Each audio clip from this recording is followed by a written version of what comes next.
Would you like to discover the power of words to hurt and heal? If you are interested in that topic, today we have an amazing, beautiful guest speaker who wrote this fabulous little book. It's magical. Irish Words of Wisdom. It's one of my favorite books, actually. Honestly, I'm not exaggerating. It's magical. When I received it in my mailbox, I was really enchanted instantly. And I know Kate Hamilton, the author of this book, for quite some time now. So it was a beautiful, beautiful gift for me. I did not know you wrote that book. So thank you so much for that gift, Kate. You're very welcome, Natalie. Yeah, and we will base largely this podcast on what you had written and your life experience healing trauma. You have worked with so many people, helping them heal on many levels of their being, and you will tell us all about it in a second. Firstly, I just would like to ask all the viewers that are with us live, if this is the first time you are watching on Facebook, please give Facebook permission to show your name. And the way to do it, there is a little text next to this video or under this video. It asks you to give permission. Once you do it one time, you don't have to do it ever again. So, but if you're new to this, please do that so you can interact with us. You can ask your questions, you can make comments, and we would love to know what your name is. If you're watching on YouTube, not a problem. You don't need to do anything, just enjoy. And the Lovetarian Way podcast, the Lovetarian Way movement, is all about assisting souls such as yourself on their journey of awakening. And we do know that this journey can be bumpy and it can be a rounding roller coaster. We call it in the mystery school, when I'm initiating, a dragon ride. There are days when you are super thrilled and all enlightened, and then there are days when you're really in the abyss of darkness, and it's all good. It's all a part of evolution. And our job today, interviewing Kate, is to really help you with, empower you how to speak to yourself, how to use words, which are energies, just as our thoughts and feelings, to help you empower yourself and to help you have more, peaceful experience, shall we say, Kate, right? Exactly. Yeah. Yeah, great. So let me ask our guest a little bit about herself so you can get to know her. As I've told you, we've been Facebook friends for quite some time now. But I mean, honestly, we have never met. So thank you for this digital age, right? Where you can get to know people just by interactions via newsletter or Facebook. But Kate, we've known each other for quite some time now. It's been many years. A long time. A long time. Exactly. And I'm so happy that you have come to this podcast. I know you've been coaching people and you are a mediator as well. What do you mediate? Well, it's I used to work in the community voluntary sector in community areas of high political unrest and deprivation. And so our job was basically to try and work with people to solve issues and conflicts at a community level between different communities that were opposite in terms of religion. Living in Northern Ireland, we have the Catholic and Protestant community, and we have areas that incorporated both. So from time to time, there were issues over the years that needed to be resolved. So working with communities to try and ensure that there was a peaceful resolution and try and get communities to work together as opposed to being separate and isolated from each other. So you certainly know how to use words that can heal. Well, we try. Oh, you do your best. So what inspired you to write this beautiful book? And anybody, please, if you can, buy an actual copy of the real book, because it's so beautiful. It has lovely illustrations as well. So much wisdom. So do tell about the history of this book, what inspired you. And I'm going to put the website for people to get it. It's just, remind me, it is Irish wordsofwisdom.com. Exactly.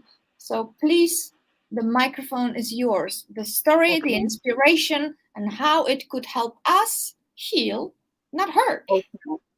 Well, it all started many, many years ago. We have the troubles in Northern Ireland and the trauma associated with that. And then we also have just life in general.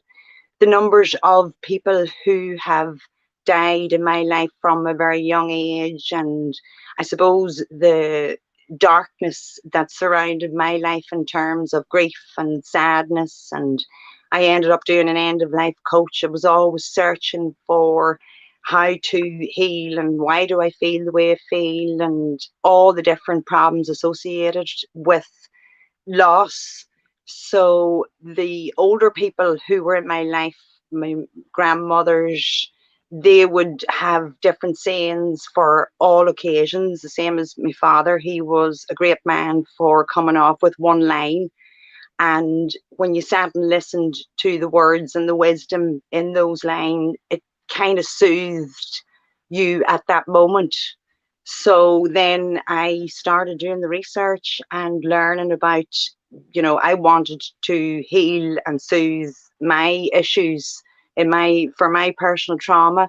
So I went searching and started reading as much as I could and learning as much as I could and listening to the older people. Both my grandmothers were in their 90s Oh, whenever they died.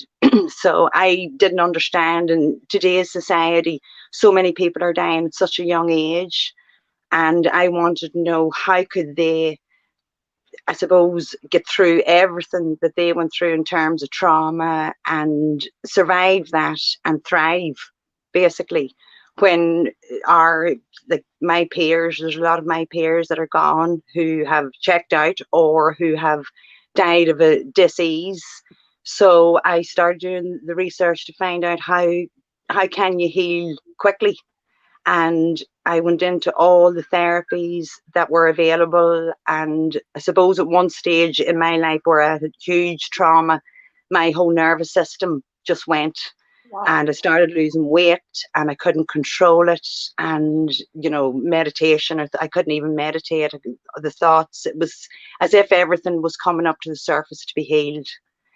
So my mother-in-law, who was a great inspiration, she had cures of the sprain and a condition called heart fever.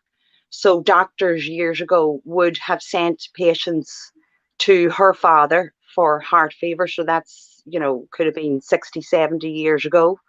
And the results of that were people were restored back to full health. So the same with the sprain. It was very obvious very quickly that the sprain was cured within a couple of hours, really. Wow, how did So that happen?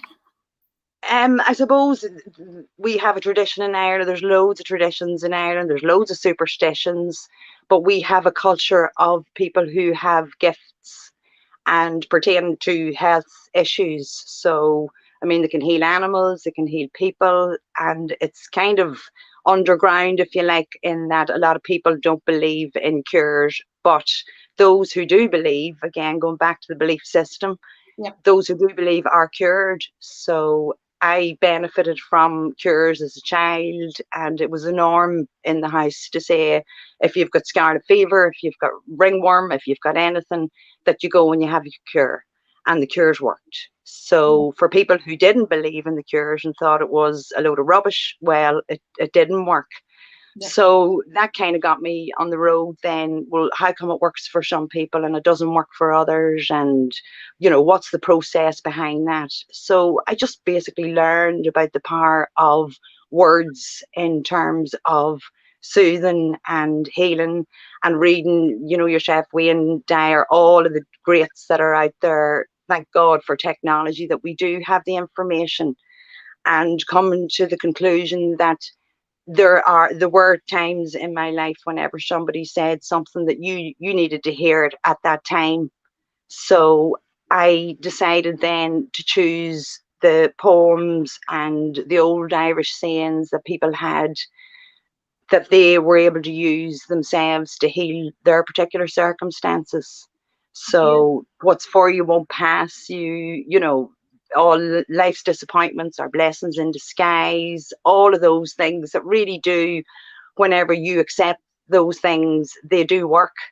Yep. So I suppose for me, learning and research, and I resonated with an awful lot of the information that was coming through, and it was, that works, and then putting into practice.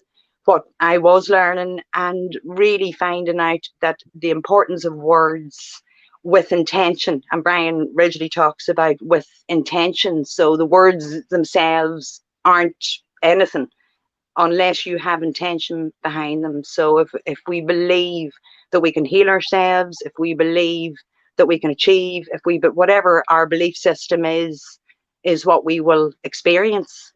And that goes back an awful long time. So I think that was part of the reason why I wanted to develop a compilation of the words of wisdom that impacted and supported me over the years.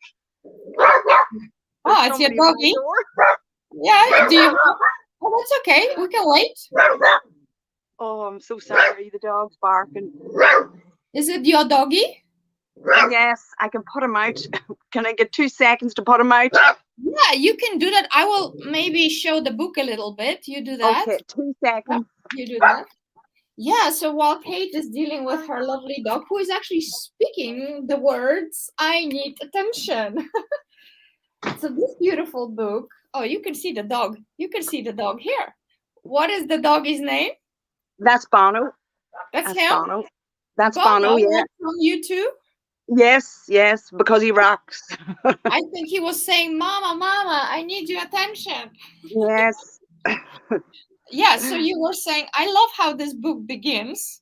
Tis herself. Do you want to read it, the beginning? It's so nice. I'm not Irish, but I resonated with that so much. Why did you choose that poem to begin with? Is it Maureen O'Hara? Yeah. Tis herself. Yeah. I suppose, I mean, when that's one of the things, we have so many women in Ireland who have, I suppose, led the path for us. And she was one that was very much in our lives for, from a grandmother and the wisdom. And I suppose just watching her and her films and her life story, how successful she was. And also, I do think that Irish women have, a wee bit like yourself, have this spark of defiance in terms of of not letting anything really get us down, or if we do go down, we get back up. And she was that person. So she's definitely somebody who has shown an awful lot of women how important it is to be yourself and basically take no bullshit from anybody. Yeah, that's right. Do you want to read it for us? Yeah. Being an Irish woman means many things to me. An Irish woman is strong and feisty. She has guts and stands up for what she believes in. She believes that she is the best at whatever she does and proceeds through life with that knowledge. She can face any hazard that life throws her way and stay with it until she wins. She is loyal to her kinsmen and accepting of others. She's not above a sock in the jaw if you have it coming. Beautiful.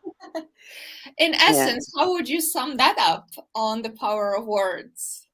Well, I suppose she's basically saying, no, get on with it and stand up for yourself and stand up for what's right as far as I'm concerned.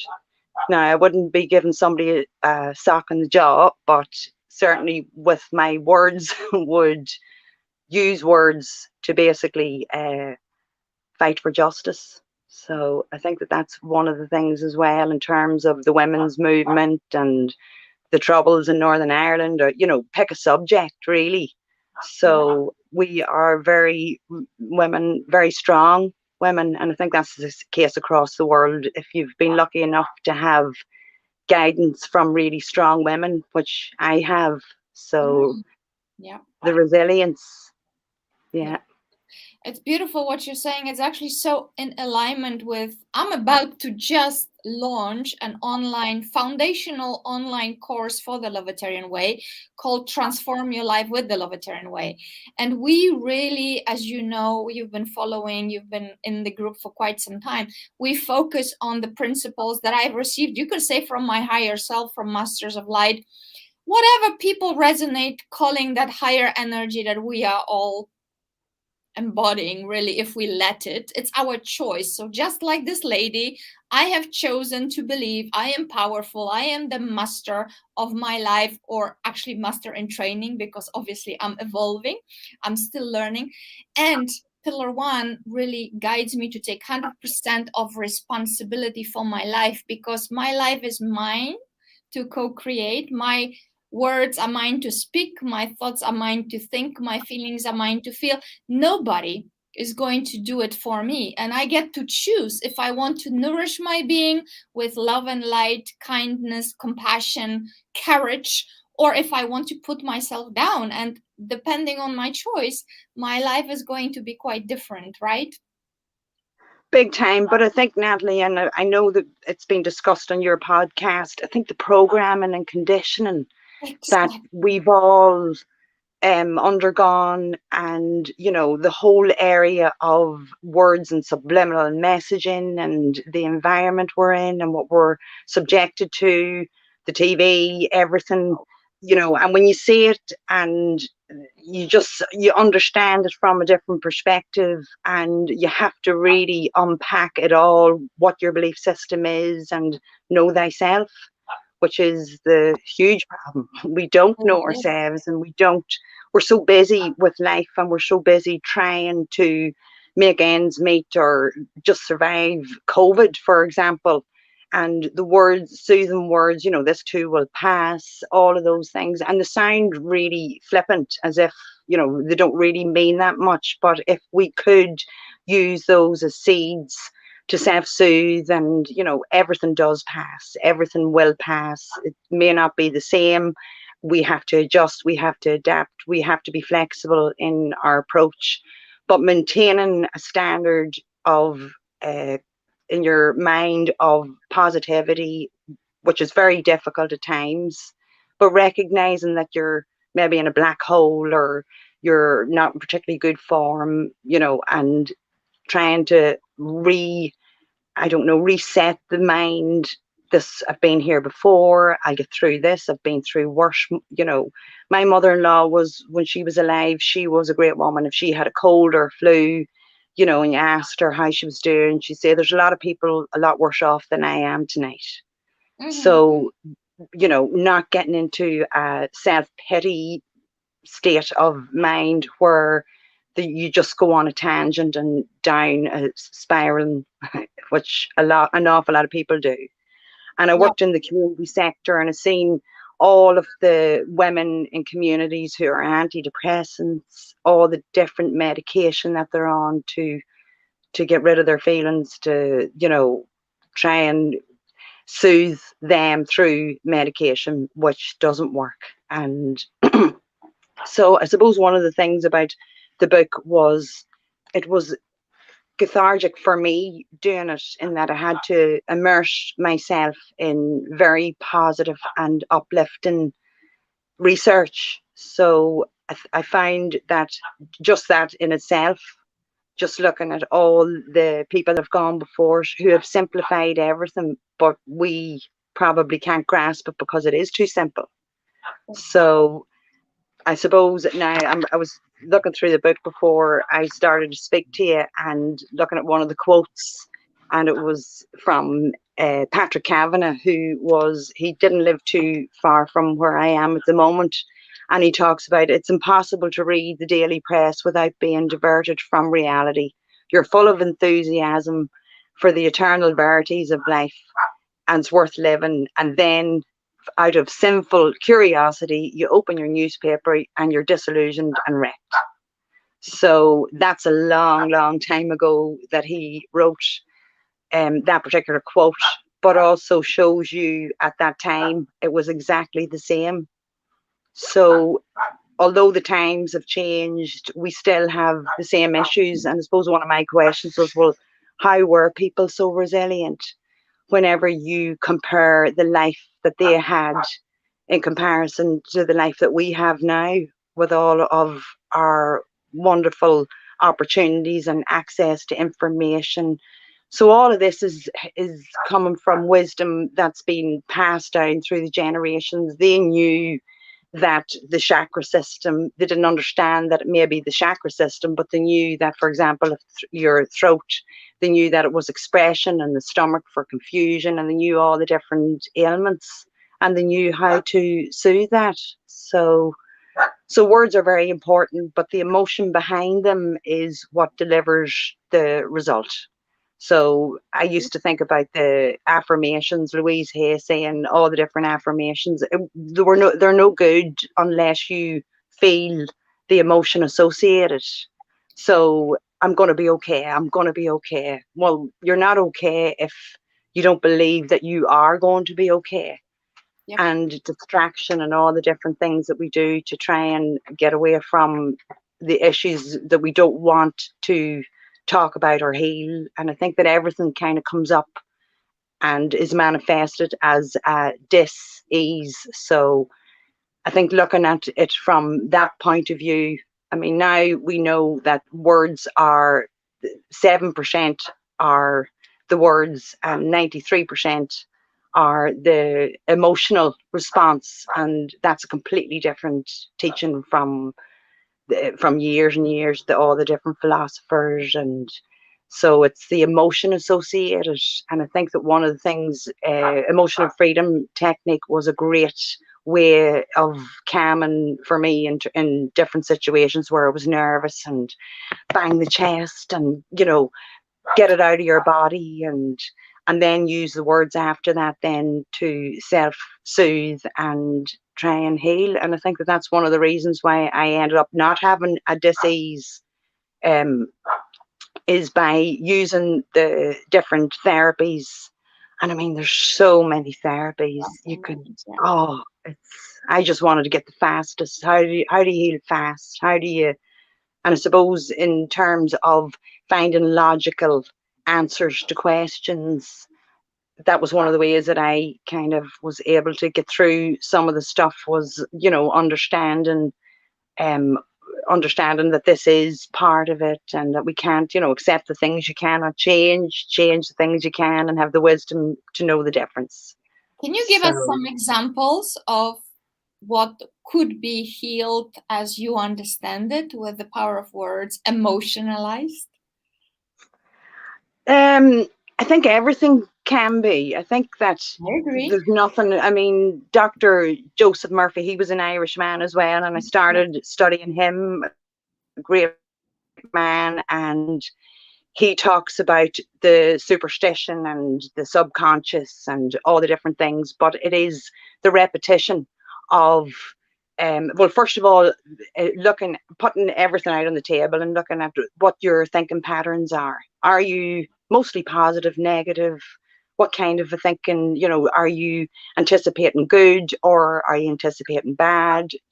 Thinking about really what is your personality type, and how do you react or respond?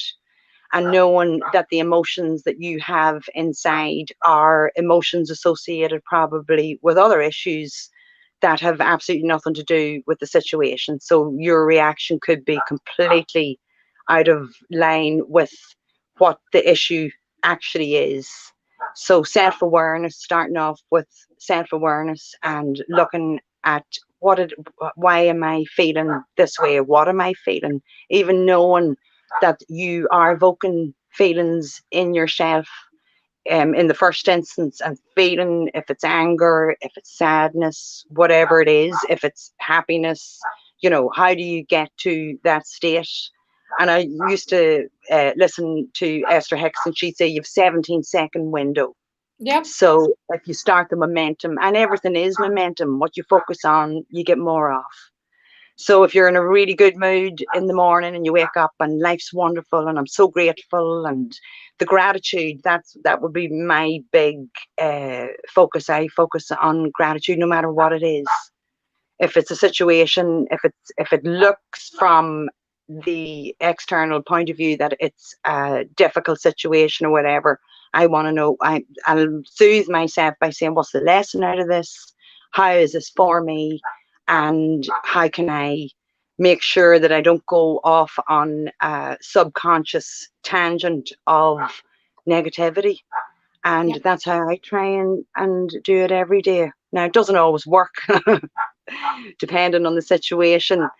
But I also think that music and the power of words through music, you've been in the car many times and a song comes on the radio and the words are just, and add the music into it and that just changes your physiology and your body and everything you're thinking. And if you could take, through the bad days, it was Whitney Houston, step by step, brick by brick, and the music going with it. So you're automatically moving your body, and as you know, emotions, the physical emotions then move with the movement. And I think that the songs, um, they give you the opportunity then to really, well, that came on for a reason. I think that, I need that message today, and I do believe we get the messages and we get the people that come into our lives to help us. And somebody will say something completely random to you that if you're listening, that's the other thing. We have to be conscious instead of unconscious sleep. So, Exactly. No, you really nailed it there. In our workshops, Lovetarian Way workshops, we really focus on awareness, conscious choice, being present with what is going on within your body, what you're saying, because words, they are very co-creative if you actually choose to believe that they are, because you can look at them like I said something and become aware what you said and say to yourself, wow, what did I say? Why did I say that? What am I really feeling? Because they can give us a lot of clues, right? Like sometimes mhm, we're gonna be blasting something and you didn't even realize that this rage was within you, but there you go. So you could just hold on there for a second, become present, bring the light of awareness into the situation, and really ask some questions that you might not want to do that, but if you want to change and transform, you need to be willing to do that. Otherwise, well, it's not going to happen, is it? exactly, It's your exactly, responsibility, right? exactly. I did an article a couple of years ago. I suppose over the years, whenever I worked in the funeral industry, and it was about the things that people say during a death in a family. And I basically described it as the three eyes: Oh yeah. the idiot, the insensitive, and I can't remember what's the other one. Insensitive, the ignorant. So those people who haven't experienced death, and the insensitive, those people who are just insensitive people, and the idiot who basically just comes out with anything that they can think of. And the amount of people that responded to that article who were so hurt by the comments and the words that people said to them. For example, a mother who has lost a child, well, it's okay, you can have another child, you know heaven's got an angel, all the different things. You're young enough to marry again if it's a widow, or people who think that they're being helpful and who actually make it worse for other people. But if that person was aware and could just say, well, they're one of those three Yeah. categories. So, if we were all smart enough to understand that what people say isn't maybe what they wanted to do, what didn't come out the right way, if we could give them the fool's pardon. And that's what our elders taught us. you know they would say pastoral remarks of what somebody says, and we take it so bad, and people say, don't take it in, or don't allow their words to hurt you. And I think that that's a process of people becoming really conscious, as we talked about, but also understanding that we all have our, I don't think anybody's really 100% confident that it doesn't matter what you say. If you come on, you say, I don't like the color of your top, if I have the confidence to just pass remarks of those words. But an awful lot of people do take in what other people say based on the relationship with them, and how much they uh, put onto the words of other people. So taking self-responsibility, as you said earlier, and realizing that whatever other people's issues aren't necessarily your issues, and they're not even Maybe relevant.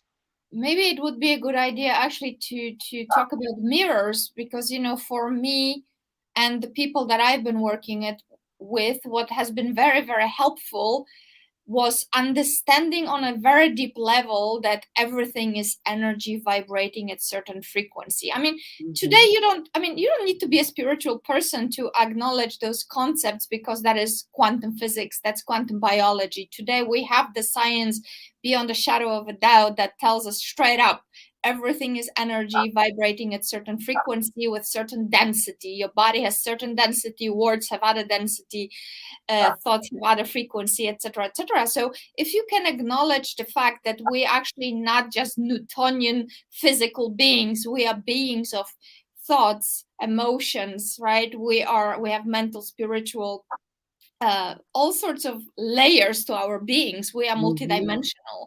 And if you can acknowledge that, if you can just open yourself up to that knowledge, and then you will understand that all energy is really connected with all energy, because all of it exists in this infinite field of quantum possibilities. Some call it God, some call it source, some call it divine mother, whatever, doesn't matter what you call it. It just is. And this energy is actually non-judgmental. It exists, it co-creates, and we are a part of that energy. And as such, we get to create what we want, and we actually get to create a lot of what we don't want, because we don't understand that we have that much power, right? Exactly. So what I help people understand is that if somebody hurts you, at the end of the day, you have a problem, not the other person, because they oftentimes they are not even aware. So is there any point to waste your energetic resources on trying to change the mirror, so to speak, of what you need to do? Because if you look in the mirror and you don't like something, are you going to be beating the mirror, or are you going to be working on the whatever is going on within you, on emotional level, on mental level, on physical level, right? And well, actually, you can even thank the person, because they give you a nice reflection of something that triggers you, that bothers you, that hurts you. And I'm not saying here that people wouldn't, actually Pillar 2 teaches us to implement the golden rule: do not do unto others what you don't want done to yourself, because we are all one energy and we are connected. So it does matter what other people actually do, etc., etc. At the end of the day, it's us who react to it, and responsibility is the ability to respond, right? So Absolutely. you can take it as a gift, or you can take it as a curse, as you said at the beginning. Exactly. The meaning is up to us, isn't it? Nothing good or bad, but thinking makes it so. So that was one of the things that, as you say about the mirror, that's a really hard one to get your head around. That your vibration is potentially what's causing somebody else to, they're going to do your vibration, you're going to do their vibration. So how do you hold steady your vibration and put that bubble around you, make sure that nobody can penetrate it, and nobody, as you say, can put you in good or bad form. It's your thought process through the whole thing. Yeah. But millions of people in the world right now, they are awakening. This movement is for awakening souls. We are not talking here to people who are choosing to live in what is called this Newtonian world, where I am a machine and life happens to me. No, we're talking to people who are starting to understand and interact with everything in a way that they are actually co-creating that reality on the energy level. And these people can research. I mean, like you said at the beginning, today we have incredible access to information, and there's just no excuses. If you want to empower yourself, if you want to uplift yourself, if you want to grow your awareness, personal development, spiritual development, oh my goodness, there's just so much free stuff. I mean, look at this podcast. Nobody wants money from anybody. There's no excuses. Your will, your choice, your decision will determine the course of your life because information is available for you to reach out to, but you need to be willing, right? Absolutely. That is the thing. And as you say, everybody's kind of waking up now to, I mean, the Law of Attraction, the movie, The Secret. Yeah, the secret. I think that started a whole, it certainly was one of the things that started me on my research and the Celestine prophecy. But again, it goes back to the condition, and, it's in the higher powers that be for us all to stay asleep and to basically take what they're giving us as truth and law. And, if we do believe all of that, well, that compliance then will take us down a completely different road. And if you don't believe, if you do believe, if you don't believe, you're right. So that was one of the things that I grappled with, because if you're talking about COVID, as everybody has been, and you believe that the vaccination is a really good thing and it's going to save you from the onset of COVID, well, then it's going to work for you. And if you believe it's a bad thing and that it potentially has harmful whatever, well, you're right there as well. So that's been... you look at the fabulous book written by Dr. Lipton, The Biology of Belief. It's like placebo effect, nocebo effect. If you believe that the sugar pill will heal you, if you really, really do believe it might just heal you. If you believe doctor who tells you've got 2 months to live and you will really buy into diagnosis, you might be dead within a month or two. And oftentimes, they did post-mortem and people actually died completely healthy. Yes. Yeah, Dr. Murphy, he talks about that, and he used to go across the world and he used to interview those the older people in different tribes and different countries. And he went to Russia and asked the older women in Russia what was the secret to their longevity. And one woman said drinking vodka. And went to another Irishman and said, your health's brilliant, you're in great shape for your age at 90 something years, what's your secret? And he says, whiskey, women, and laughing. So again, it just he also cites a story where the doctor, one man who was riddled with cancer, and he went in and the surgeon was going to operate, and he said to the surgeon, make sure you get it all. So the surgeon didn't have the heart to tell him that he was riddled. He closed him up, and the patient, when he came round again, and he says, did you get it all, doctor? And the doctor says, I did. Go and live the rest of your life. So he lived for 45 years after that. His belief was such in the doctor's absolutely ability. Yeah. So. And this brings us exactly to the power of words to heal and hurt, because if we look at, again, everything as an energy form, uplifting words will do just that. And words can literally also kill you. Exactly. The belief that people have in what they're told by whoever it is, and it depends on the power that they hand over to that person. So at the moment we have... it also brings us to affirmations, because a lot of people say, oh, affirmations don't work. Oh, affirmations do work. Well, if you don't believe they don't work, exactly that, they will not work. If you believe they work, they do work. And like thoughts are, I believe the researchers, we have 50, 60,000 thoughts every single day. Of course, all of those thoughts are not creative, because we would be, manifesting like this everywhere. But the moment, and the formula I've downloaded from my higher self is called the algorithm of co-creation. When you look at this mathematics of creation, when you take a thought, any thought, and that thought will marry the emotion, what you talked about, emotion, power, energy emotionalized.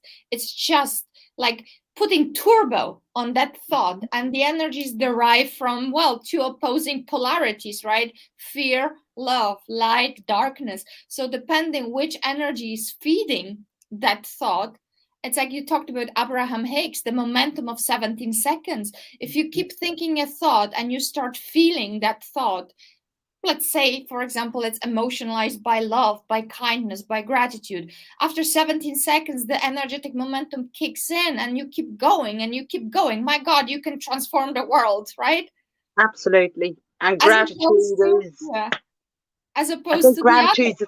it's the fastest way to get your, to stabilize your vibration and to move into higher vibration, no matter what it is. It's starting off your day with a morning gratitude, and trying to maintain that, and as you say, being aware that we do have all of these thoughts that are going on, and probably knowing that they're at a subconscious level. That really helped me as well, learn about the fact that, well, it's not your fault, because this No, is a program running in the background, the same as a computer. We need to upload new information and develop new neural pathways in the brain that basically dissolve the old patterns of thought and practice. So, absolutely. I always mhm, say to people, everything is, work, and you can look at this work as a torture and a path of suffering, or you can say, okay, I am building myself, I am building my life, just as this muscle here. yes, It didn't just happen. I made a choice. And actually, you know what? It's not about me pounding my muscles in the gym every day. No, I actually, I walk, I move, I use wonderful words. My body is a beautiful fat burning machine. Anything that I eat, my body keeps what it needs, releases what it doesn't, easily and healthfully. I enjoy, I rejoice, everything happens for me. So, everything that we speak, the body can hear. And if you add energy of joy to it, the gratitude, appreciation, self-love, my God, it's like body opens up. Do you know how many times I have been told by my girlfriends who've been programmed by family, society, schooling, whatever, government? If you watch news, stop.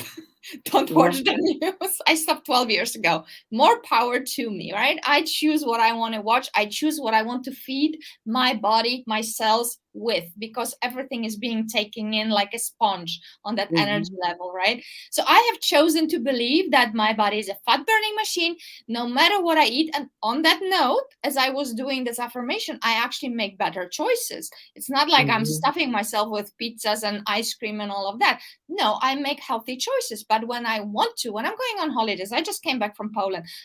I'm going to eat the things that I don't eat here. I'm going to eat the cakes. I'm going to eat the ice cream, the ones that I can't get here. And I'm going to do it with what?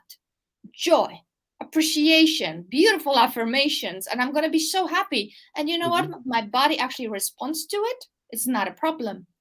If I was beating myself up, oh, this is so bad for me. Oh my God, I will have to lose 5 kilos after I come back. Oh my God. All of it will magnify my body, my cells of my body will respond to those words. So, in consequence of being a person that believes that my words, my thoughts, my all my actions are hmm, actually, uplifting, most of them, I've healed a lot, just as you did, for many, many years.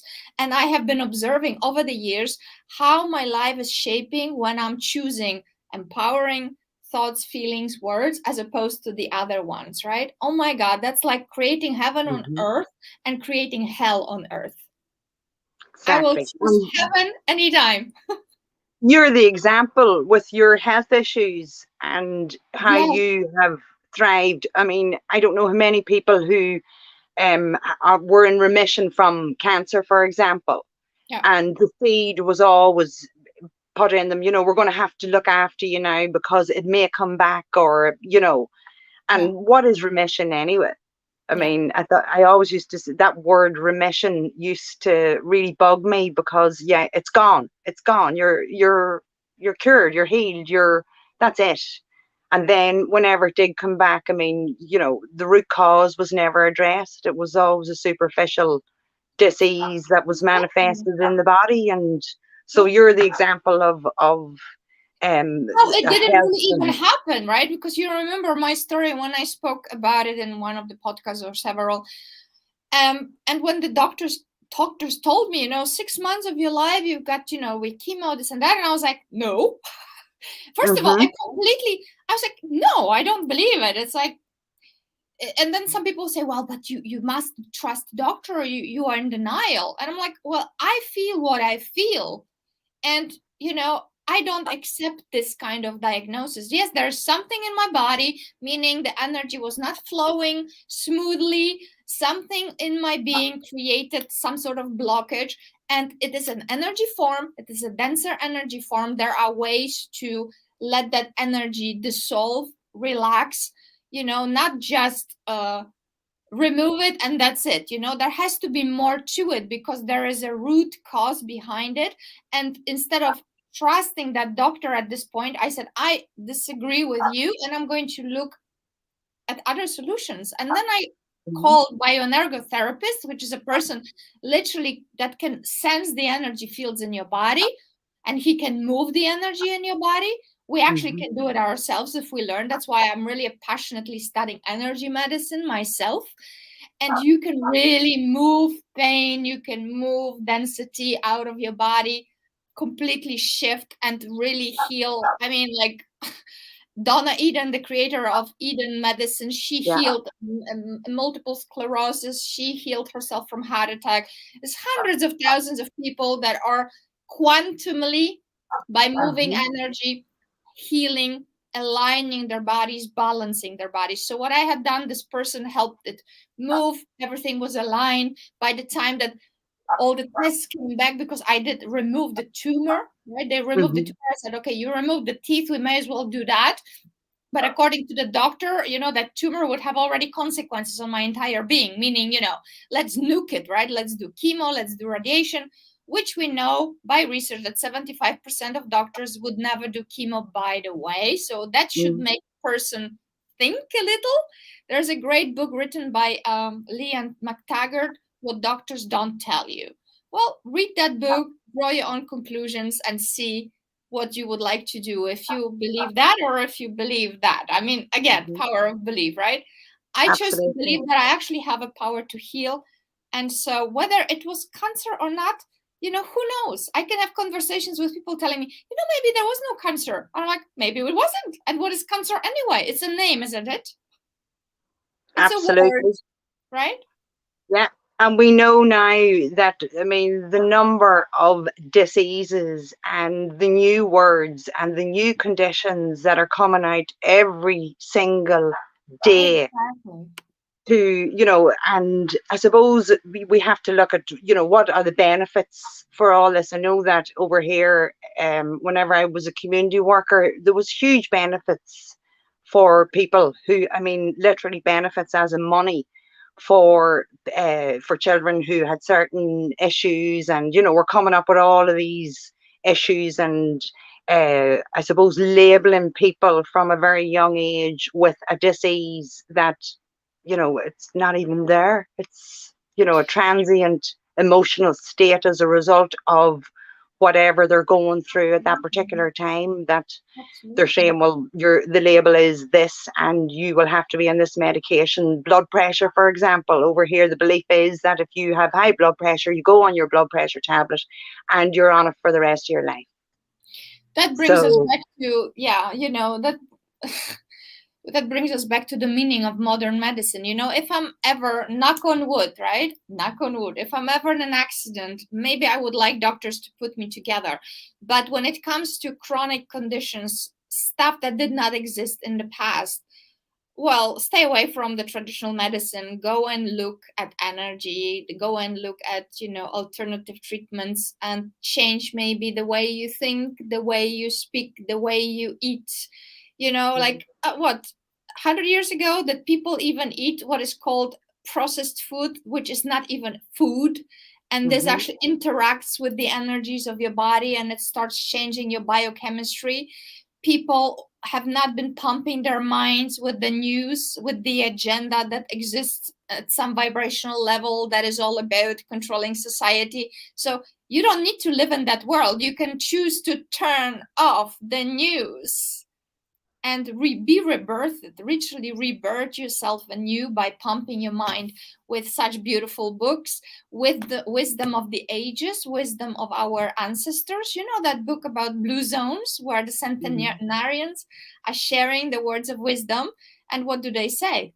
joy, love, you know, I mean, Fun. fun, Fun. the movement, biggest you the know. biggest cure to all ailments. There's a quote over here: good night's sleep and a laugh are the cure to all ailments. And that is true. I mean, keeping the older people had a sense of uh, laughter and joy and fun in the midst of real hardship, and they got through it.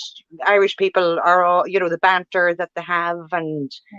you know they're just fun loving people who don't take it too seriously.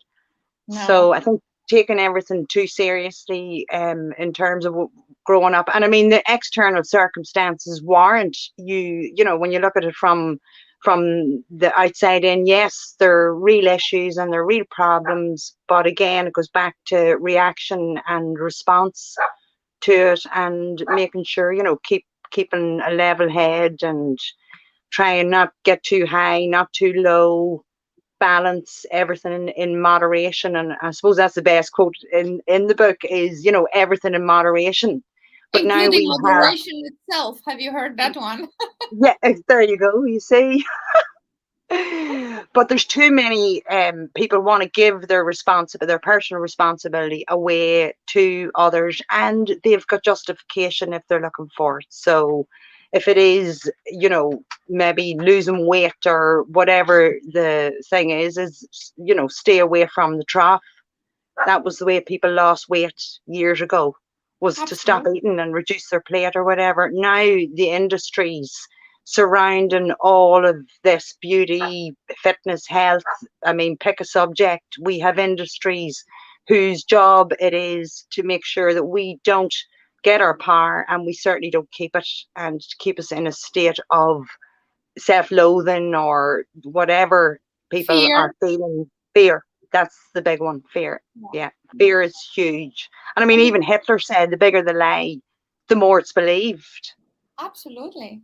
Absolutely. So I mean, yeah. But it's like maybe in old times people had different hardships. Now our hardship is very much connected with also electromagnetic field and the way it is saturated with all sorts of frequencies that are just very, very, shall we say, not very beneficial for our body, whether it is radio frequencies or it's the artificial food, and it's the news. People in old times had more physical reality hardships and emotional hardships, all of that. Now we have that plus all the technology that is bombarding our bodies. So because this is like a duality of this experience, because of the technology we also have the ability to reach and get to know to any information that we want, so we can really say no to anybody telling us anything, including this podcast. You can say, Natalia,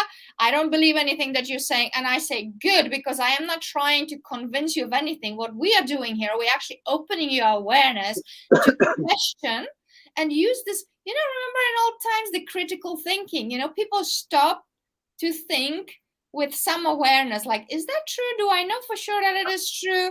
What they're telling me, is that true? Or is it just some sort of agenda that maybe is not serving me? Just common sense, right, Kate?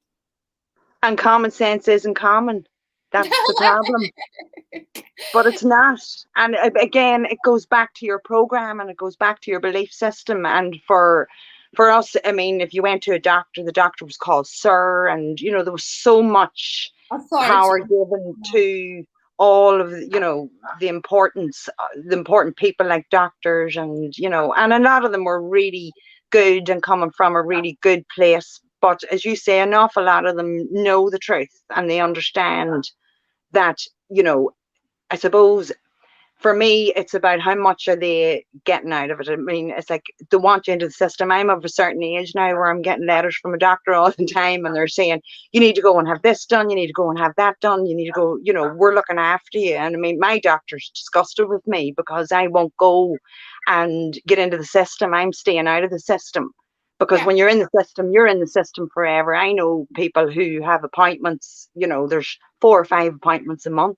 Yep. So what does that do for your mental health in terms of Of fear course. and Yeah. waiting on results? and it's just absolutely. I had it was great that you talk about system, because I had a great example of how that works now when I was coming back yesterday from Poland traveling, right? And you're coming to Spain, and you have to now, as we know, a lot of you know, that you have to fill out a form online and you get a code.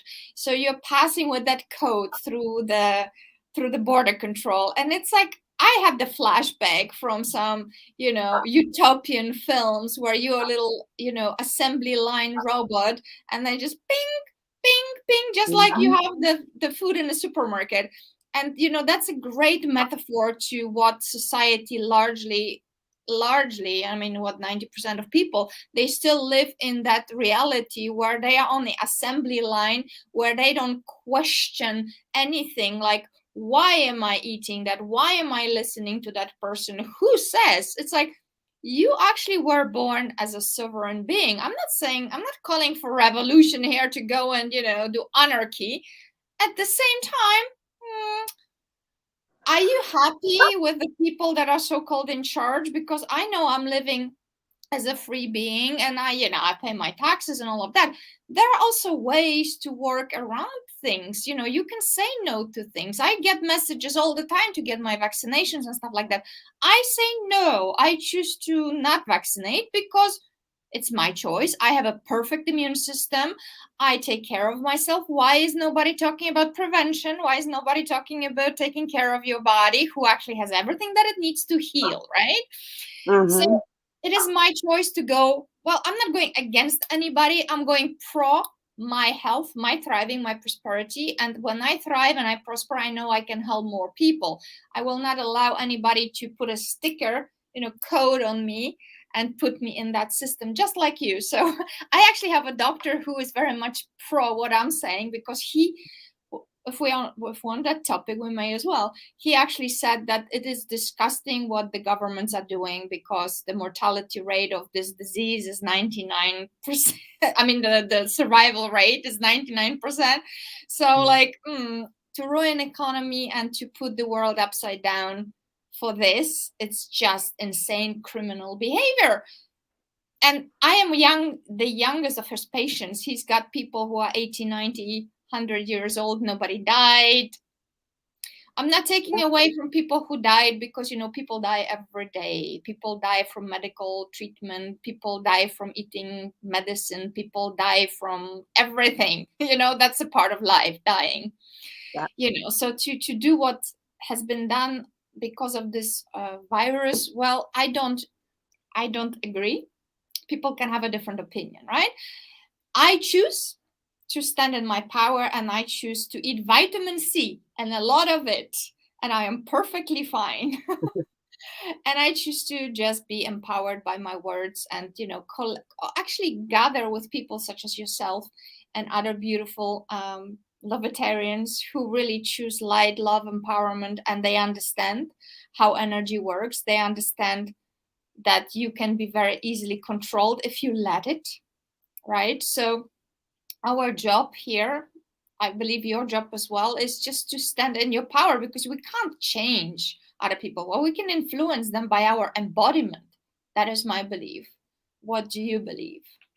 I absolutely exactly the same. I mean, I'm at the stage now, I just don't even want to talk about COVID, because it's such a very touchy subject for those people who have lost people under the guise of COVID. I mean, I did the research because I worked in the funeral industry. I had more of an insight maybe than the average person in terms of the number of deaths on an annual basis due to all the diseases.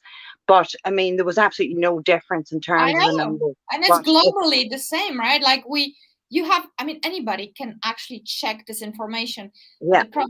The problem is that when people take their information as a fact from news, from mainstream news, that becomes a problem.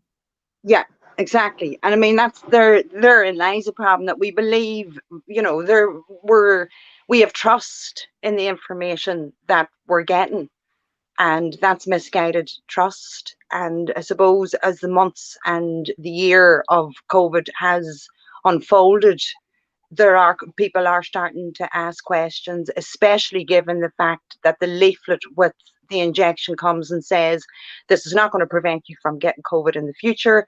It's not going to prevent you from transmuting it to other people. You know, all of it, it just is such a contradiction. But yet the fear is such that people are programmed to believe what they've been told and therefore accept it. So, and people who are working who really do have to have it because they're working in environments where they're being told that, well, if you don't have it, well, you know, they have an issue. So it's brought up so much for people. The purpose of this specific episode is the power of words to heal and to hurt. And we really would like to wrap this up with this message that no matter what is going on, whether it's COVID, it's death in the family, it's bankruptcy, job loss, because economy has been hit for a lot of people due to this thing. I shall not put any meaning to it. You know, it is what it is. I could talk about it. That could be a completely different podcast. But words, you know, if we would give people some advice, I would say, and I will ask you what you would say, I would say just ask empowering questions as opposed to disempowering questions that are gonna come to the source of the truth that you actually have within you. If you allow yourself to take a moment, turn everything off, go into the forest somewhere, connect to nature, ground into Mother Earth, nature, right? And invoke the light within you. I mean, anybody can do it. Anybody. It's not exceptional for someone. Everybody has that divine spark within them. Everybody can connect to Mother Earth, turn off their phone, and just do that every single day for a week and take 15 minutes and start breathing 5 in, 5 out, 5 in, 5 out. Go into meditative state, no distractions, and just start asking questions like, why am I here?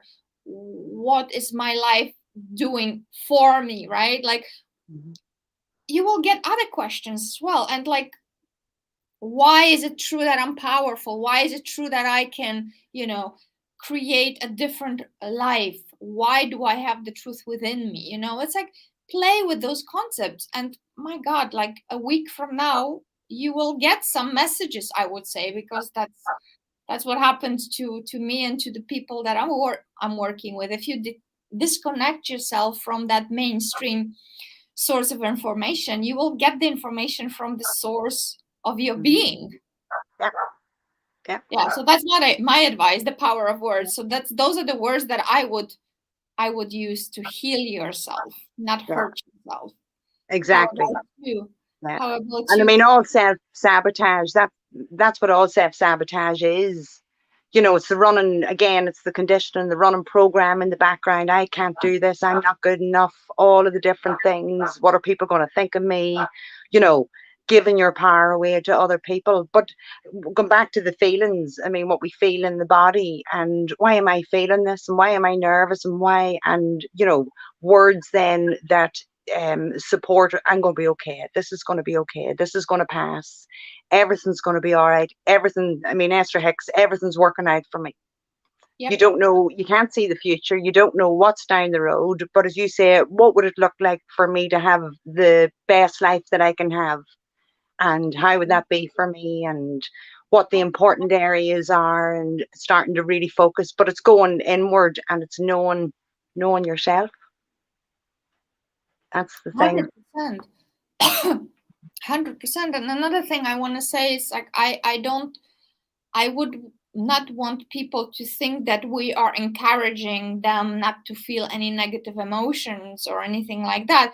It is all a part of life. We actually need to feel to heal, is the old adage, right? You have to feel to heal, but you don't need to drown in negativity and in darkness. You can more, rather than really getting into it, you can just observe it like clouds in the sky. Okay, I'm feeling like shit today. Well, it is what it is. I'm not feeling great. My body's Because when you don't feel good, you literally are disconnecting from the source, from the light, from all the goodness that exists within you. So that's why you don't feel good.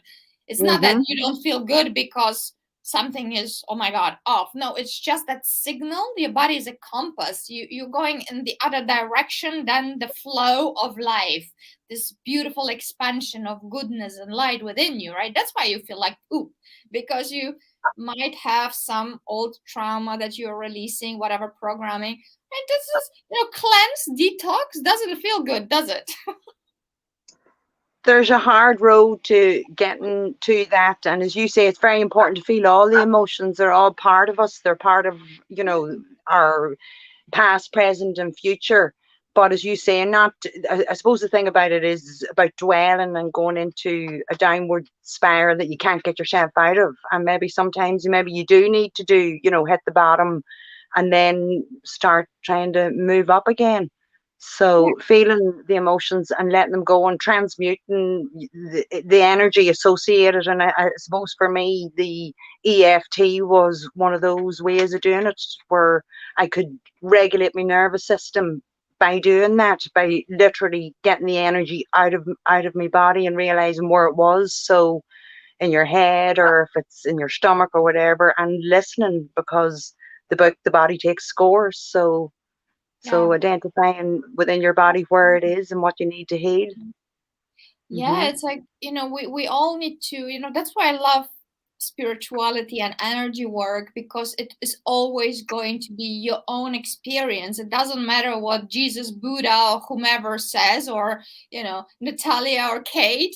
You need to feel everything that you need to feel within your own body. You need to investigate with consciousness what is going on in your life, and your life, well, is a mirror of what is going on every level of your being. And if you're willing to do the work, there is availability to all the information that you need. And oftentimes, very often, you don't have to even pay for a lot of it, because it's just so much there. So many beautiful teachers that are helping people, increase their vibration, if you will, or become more present with what is going on. There's so many modalities, like 1,000,050, and more is coming. So it's just your choice. Do you want to suffer, or do you want to liberate yourself from suffering? It's just a simple question, yes or no. Honestly, there's no maybes, because as long as there's maybes, you're going to be forever feeling like crap. Exactly. And it's your choice, and I think it's all timing as well. Taking one step at a time, and understanding that, not beating yourself up because you don't know, or you can't do it, or you're reacting, but it's bit by bit. And I think everybody finds their path. And as I said earlier on, it just so happens that the right book will come in, or the right person will come into your life to support you in making the changes that you need to. And just from other people's experience, because other people have gone through mostly what everybody has gone through. So the answers are out there. It's a matter of going and finding them. Yeah, exactly. And then you need to just really take responsibility, 100% responsibility, because, there is this time of, somebody coming to save us. Yes, people can assist us, like we assist, we guide, but nobody can get in your skin and do it for you. This journey, you need to walk, and you don't have to walk it alone. There's possibilities to gather, be in community, get support. And that is, one of the purpose of this movement, that we are here to assist and guide. We cannot get behind the driver's wheel, right, and drive your being. That just doesn't work. And that's the problem, right, with society in general, en masse, that we are used to presidents, lawyers, priests, doctors fixing us. But nobody can really fix you per se. Do you really need fixing, or do you need to be put on the path of healing? Because, right? We're not broken. We're all experiencing our individual road to hopefully support and help other people, and have compassion, as you say, and kindness, because you understand that, the trauma that people have gone through. They're the people that go on to support other people, because they know exactly how somebody else feels. Not Exactly. exactly how they feel, but they understand, you know, generally the pain, the hurt, the all the different things. And that's why it's so important to have people who are the uplifters and like yourself doing this great podcast and introducing Mhm. all the different methods of different types of healing modalities that we Yeah. can use and keeping the momentum going against the backdrop of darkness and, you Yeah. know, very little light in some people's lives. So it's a lifeline for people. Yeah, and also, we need to stop being so judgmental of ourselves because, we compare to how other people are doing. We compare one modality to another modality. We know we instead of just acknowledging the fact that there's time and space for everything, that this journey is a winding path, it's a spiral. As long as we keep going, as long as we persevere, as long as we keep developing and evolving, it's all good. And I understand it's easier said than done sometimes because people really love, I mean, people are experts at beating themselves up because of all this conditioning and programming in our childhood, right? But it doesn't have to be that way. As an adult person, you can choose to say, okay, I'm starting new. It's a new day, it's a new dawn, it's a new moment. The power is in the now. Actually, as you know from quantum physics, the future and the past is an illusion. The Mhm. power is in this present moment. So you can always choose another path. You can say, I'm done with that lesson because everything Mhm. that happened was a great teaching experience, Mhm. and I can start learning it properly this time and correct my behavior, correct my thoughts, and rebirth, literally rebirth. Mhm. Every day can be a new day, right? Absolutely. That's a Gloria Estefan song. There's Yeah. always tomorrow to start over again. Or like Scarlett O'Hara said, right? In Yeah. Gone with the Wind. Yeah. Tomorrow is another day. But Exactly. even this moment, there will be a new moment in a second. So literally Mhm. it can be carpe momentum, seize the moment. You don't need to wait till you wake up. Doesn't matter if you're 100 years old, you can stop and you can say, okay, the rest of my days I'm going to be living differently. Exactly. It's Exactly. It's just remembering all of this. When we exactly. get triggered, and when we have, you know, and we revert to the old programming and saying, oh, that's the old programming, I can stop myself in that moment and I have the power to do something about it.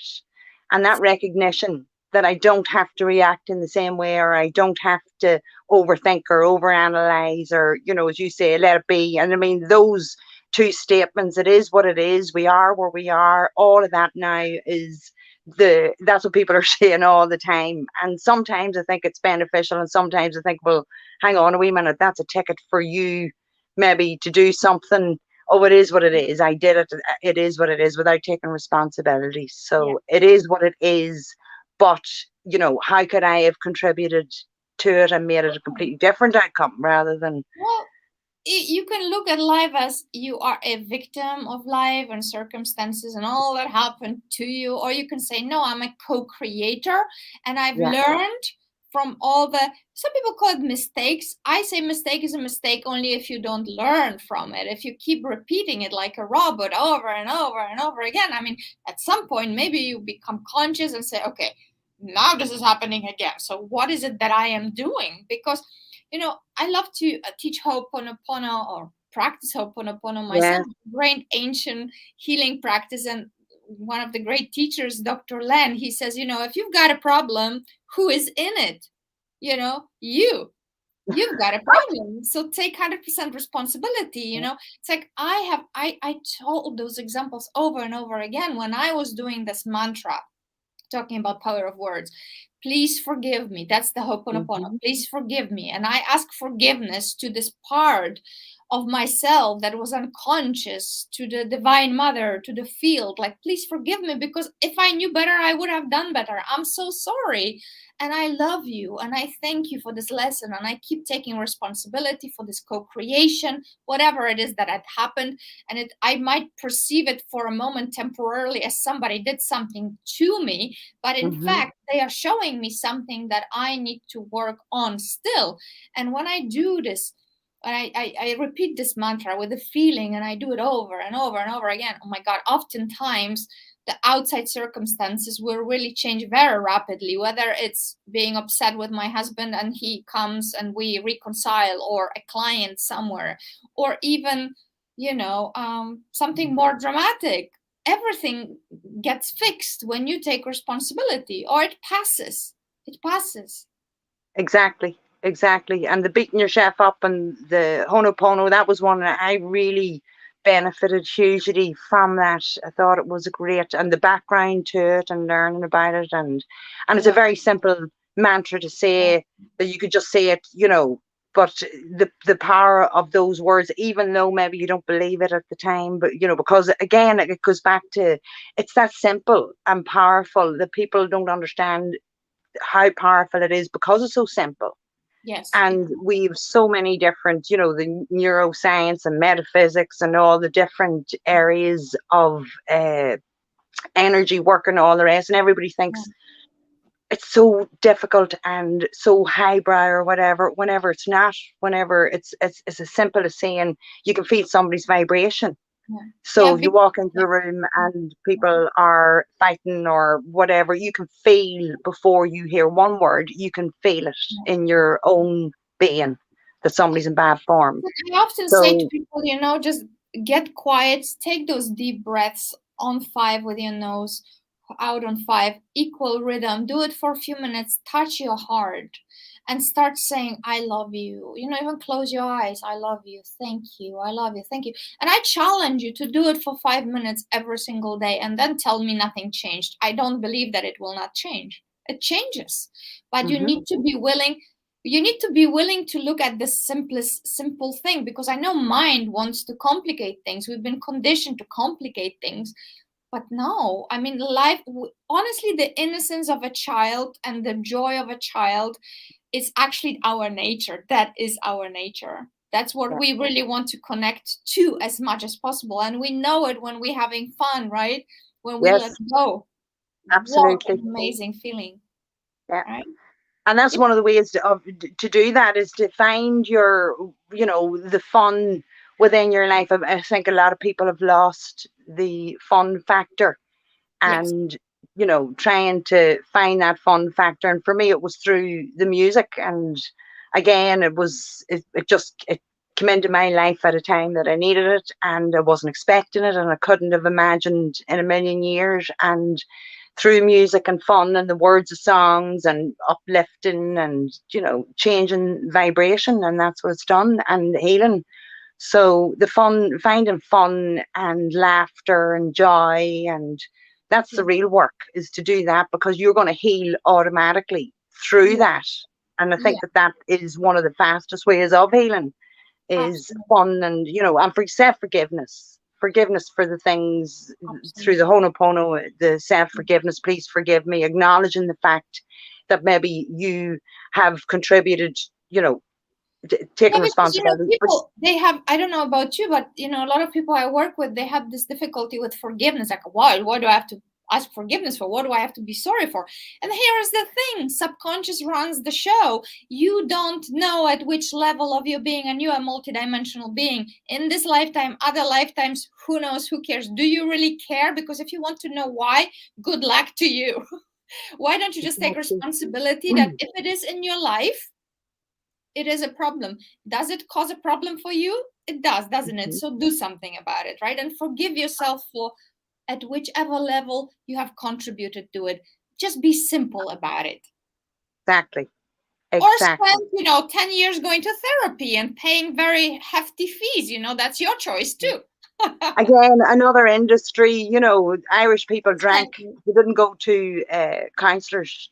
They drank to soothe the pain, and so I think that, exactly. And I think that the awareness now, it's great. I mean, I think about the generations to come, how much they're going to know. They already do know. They're so tuned in compared to what we were, and having the access to information has been absolutely huge. So it gives you a sense of feeling that there is so much hope for the future with young people and their attitude, and just they understand it better than us. And as you say, the children, I mean, oh boy, there's nothing like the children to show you what you're doing wrong. Well, yeah, what you can really return to, and that's Yeah, where you come from. Your innocence of a child.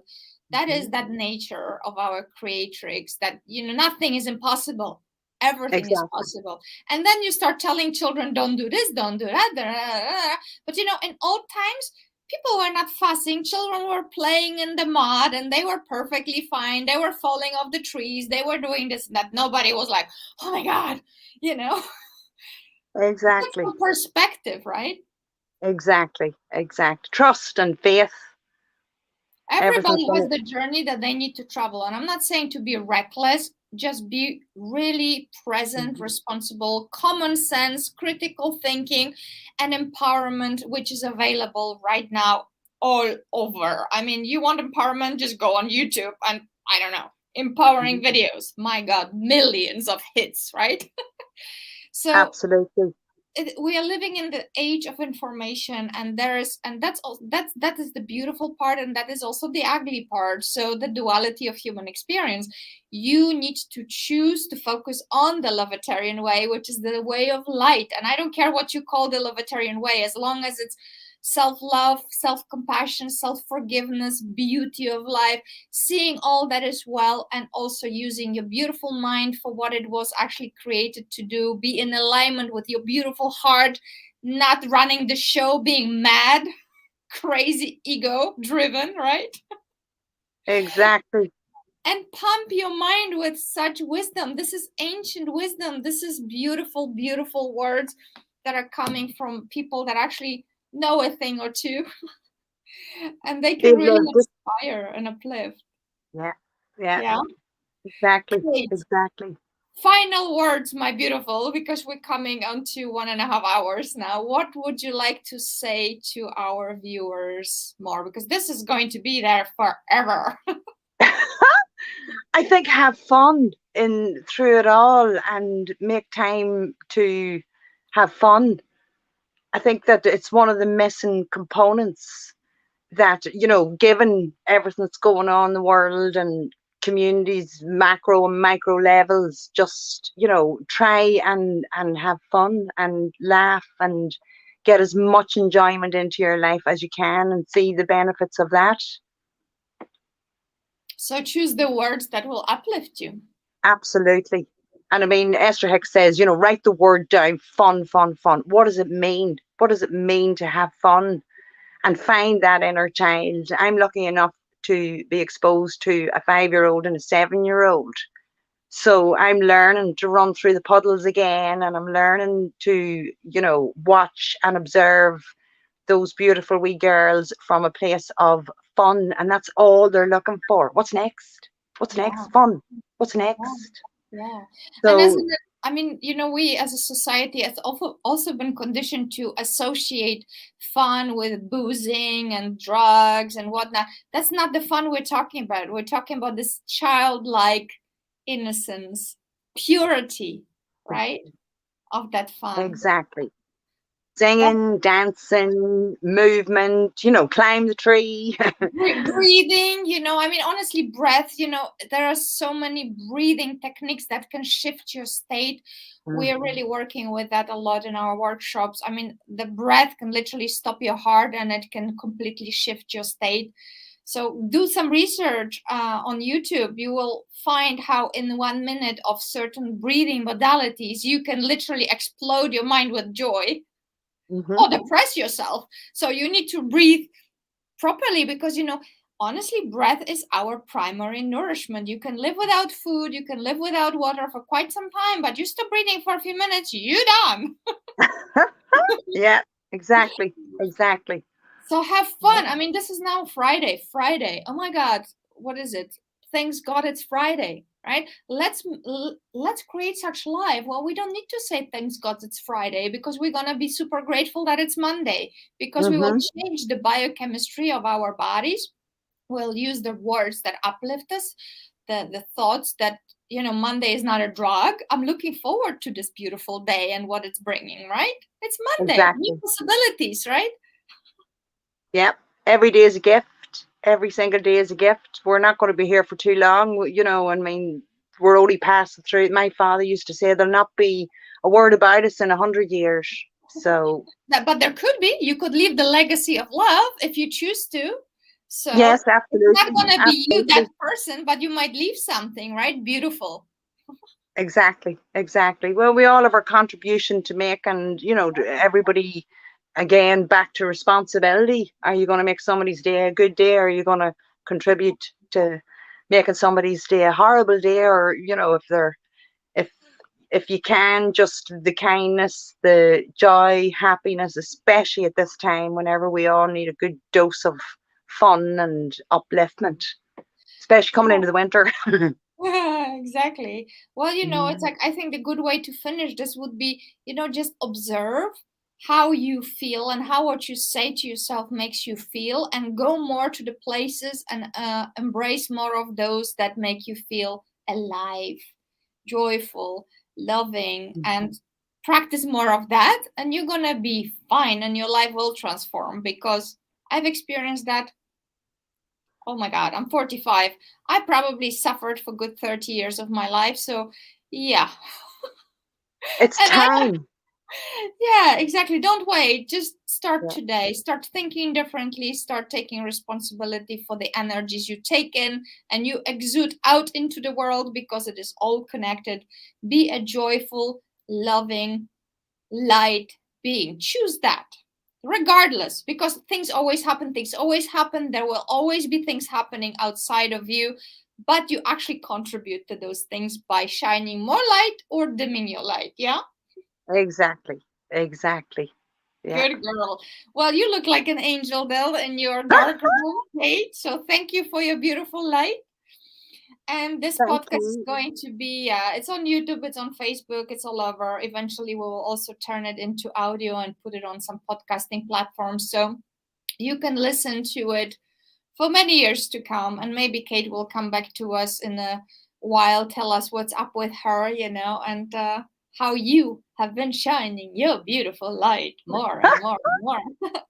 So, Lovetarians, thank you for tuning in. Next week, we are meeting Colin Lewis. Colin is coming back with a fabulous, he's a magician, like the best magician you can imagine, with a K. Magician, magic of transformation, working with the energies of the moon and the Mother Earth, and power of words and power of thought and coding and whatnot. We always have so much fun. So this time we're going to be talking to Colin about developing your intuition, which is really amazing, because your intuition is actually the voice of your higher self, the tuition from within. And the more you tune in, the more you listen, the better the life is going to be. Cool. So now I wish you a wonderful weekend. Kate, thank you so much for coming. Until we meet again. Thank you very much, Natalie. Thank you. Have a good one. And talk to you too. Bye. Thank you.